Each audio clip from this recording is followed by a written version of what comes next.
યાત્રાધામ દ્વારકામાં આવેલા ઇસ્કોન ગેટથી નાગેશ્વર જ્યોતિર્લિંગ મહાદેવ મંદિર સુધી ખાડાઓનું સામ્રાજ્ય। દ્વારકાથી નાગેશ્વર જ્યોતિર્લિંગ મંદિર સુધી છેલ્લા કેટલાક સમયથી આ રોડ રસ્તા પર ઠેર ઠેર ખાડા પડી ગયા છે।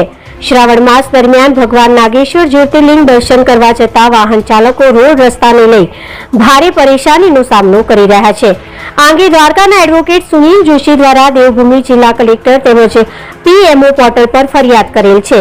અહેવાલ અનિલ લાલ, દ્વારકા। जय द्वारकाधीश, हूँ एडवोकेट सुनील जोशी, द्वारका। द्वारकानी अंदर इस्कोन गेट थी करवी अने नागेश्वर रोड सुधी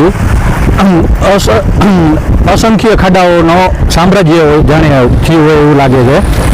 आ अंगे मैं कलेक्टरश्रीने टेलिफोनिक चर्चा करेली अने वॉट्सएपमां पण एमने विडियो मोकलेला हता अने गत रात्रिना मैं सीएमओ पोर्ટલમાં પણ આ અંગે ફરિયાદ કરેલી હતી।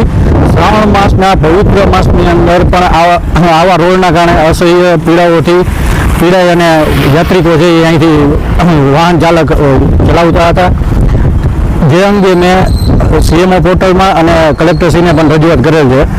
આ અત્યારના યાત્રાધામને ના શોભે એવું કહી શકાય એવું કોઈ પણ યાત્રાળુ આવે તો આપણી એક ખરાબ છાપ યાત્રાધામને લઈને જાય એવું આ રોડ થઈ ગયું છે। અને નાગેશ્વર જ્યોતિર્લિંગ છે એ 12 જ્યોતિર્લિંગમાંનો એક જ્યોતિર્લિંગ હોય અને એવામાં આ જે રોડ છે એ સરકારશ્રીને ના શોભે એવો રોડ છે। આ જે અંગે મેં કાલે વિગતવાર કલેક્ટરશ્રીને અને સીએમઓ પોર્ટલમાં ચર્ચા કરી અને પત્ર વ્યવહાર કરી અને કાર્યવાહી કરેલ છે।